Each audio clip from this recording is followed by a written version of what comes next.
never had any personal contact with her, if that's what you imply.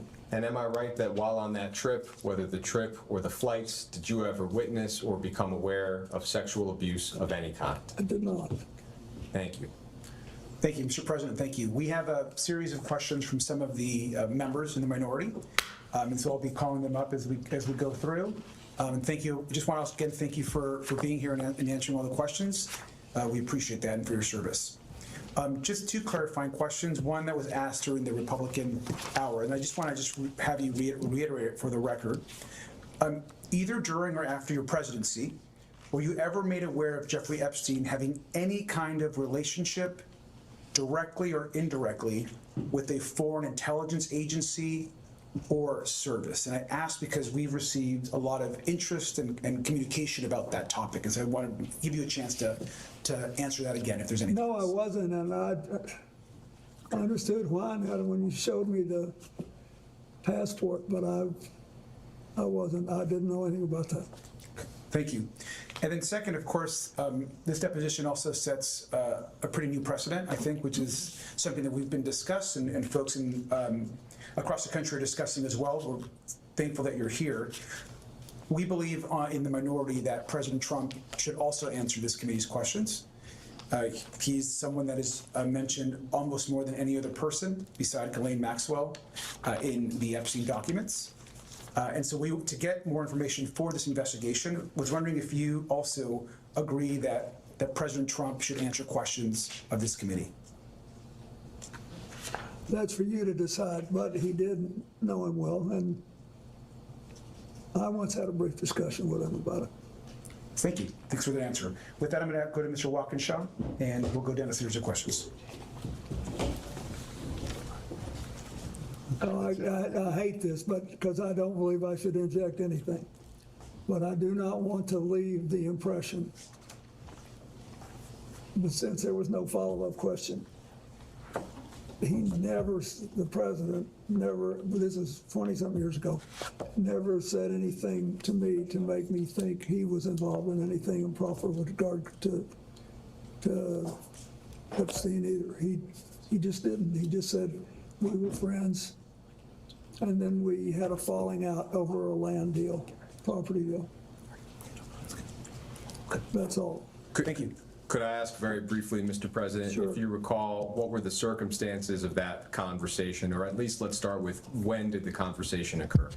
It was on his golf course, and there were a couple of years there when Joe Torre, who had been the manager of the Yankees and was a friend, and had a tournament, a charity golf tournament, called appropriately for this investigation, the Safe at Home Foundation. And it was designed to combat domestic violence, of which Joe Torre had been a victim as a child. And so I wanted to support it. And so Donald Trump gave him the golf course in New York to have a tournament on, and I played in it a couple of times. And the day I was there, he would typically, Donald Trump would come out and play a few holes with us. And he somehow knew I had flown in Jeffrey Epstein's aircraft, and he said, you know, we had some great times together over the years, but we fell out, all because of a real estate deal. And he said, I'm sorry it happened. That's all. Do you recall whether President Trump was the first one to affirmatively bring up the subject of Jeffrey Epstein? No, but I'd be shocked if I did. I just don't do that.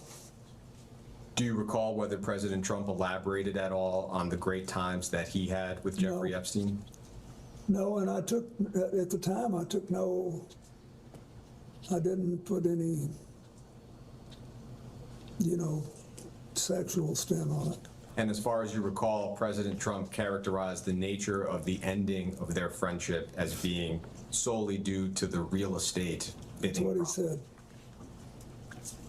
Thank you. But I didn't think much about it at the time. And, it was 2 minutes and then we were gone. As far as you recall, have you had any other conversations with President Trump related to Jeffrey Epstein or Ghislaine Maxwell? No, And your best recollection, if you have one, of the year that this conversation occurred? maybe 2002 or 2003. Thank you. But Thank you, Mr. President. Good afternoon. I just want to focus again on Ghislaine Maxwell. First, I'll ask you just to reiterate, did you ever at any point during your interactions with Ms. Maxwell know about the sexual abuse she committed and facilitated against minors and women?